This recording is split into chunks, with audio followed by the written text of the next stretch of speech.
Hello everyone, welcome back to the new video. बहुत ही छोटा वीडियो होने वाला है और इसमें मैं आपको फटाफट से जो जनरली फ्रीक्वेंटली आस्क्ड क्वेश्चंस है उसका आंसर करना चाहूंगा। अब दोस्तों, ये सवाल मुझे पता नहीं कि क्यों स्टूडेंट्स अभी भी समझ नहीं पा रहे हैं। आपने यहाँ पे आपका मॉक राउंड खत्म कर दिया और राउंड वन खत्म कर दिया, फिर भी मुझे हर दिन 2 से 4 कमेंट आ ही जाती है कि सर लॉक करे या फिर अनलॉक स्टेटस में रख दे अपनी चॉइस फिलिंग। तो इसका आंसर मेरा यही रहेगा कि आपको लॉक करने की जरूरत नहीं है, आप लॉक मत करो। एसीपीसी ने यहाँ पे बाय डिफॉल्ट बोल के रखा है कि अगर आप यहाँ पे डेडलाइन आने तक चॉइस लॉक नहीं करते हो, तब डेडलाइन जैसे ही खत्म हो जाएगी उसके बाद आपकी चॉइस ऑटोमेटिक यहाँ पे लॉक हो जाएगी। यानी कि मान लीजिए कि यहाँ पे एसीपीसी ने आपको बोला है कि 1 से लेके 10 अक्टूबर तक आपका चॉइस फिलिंग की तारीख दी है, ठीक है।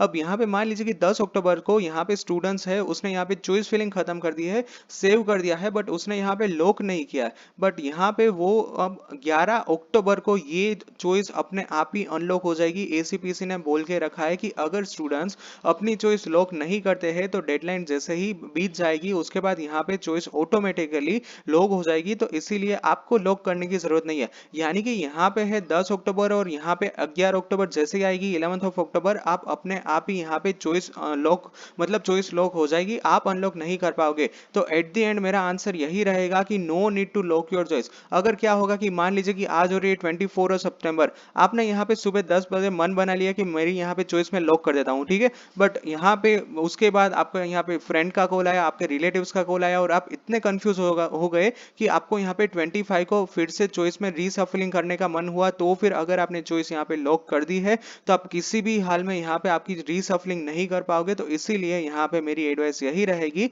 कि आप यहाँ पे चॉइस लॉक मत कीजिए। एसीपीसी अपने आप से यहाँ पे चॉइस अनलॉक कर देगा। हाँ दोस्तों, बट एक बात जरूर से देख ले कि मान लीजिए कि यहाँ पे ये हो रही है 24, आज मैंने यहाँ पे मेरी चॉइस फिलिंग कर दी है और उसको मैंने कर दिया है सेव। आपने यहाँ पे कंफर्म कर लिया कि चॉइस सेव हो गई है, बट उसके बाद आप यहाँ पे 1-2 घंटे बाद गूगल के अंदर जो इनकॉग्निटो मोड आता है, इनकॉग्निटो मोड में देख लीजिए कि यहाँ पे आपने जिस तरह से एडिट किया था उसी तरह की चॉइस सच में सेव तो हो चुकी है ना। क्योंकि जनरली यहाँ पे क्या होता है कि एज अ स्टूडेंट्स आप यहाँ पे कंफ्यूज हो जाते हो कि यहाँ पे आपको लगता है कि आपने यहाँ पे सेव कर दिया है, बट जनरली स्टूडेंट्स कभी कभी 10, ऐसा बहुत ही रेयर केस होता है कि 50 में से भी एक स्टूडेंट्स का केस ऐसा निकलता है कि जिसकी चॉइस यहाँ पे लॉक नहीं होती है। तो उसके लिए उसके बाद मतलब जो जैसे ही वो 2 घंटे बाद देखता है, उसने जिस तरह से यहाँ पे एडिट किया था उस तरह की यहाँ पे लिस्ट नहीं देखी है। तो आप ये बात कर सकते हो कि आप जैसे ही अपनी चॉइस लॉक कर देते हो तो उसके बाद आप गूगल में इनकॉग्निटो मोड में 1-2 घंटे के बाद आप चेक कर सकते हो कि क्या आपकी चॉइस सच में सेव हो चुकी है या फिर आपने जैसे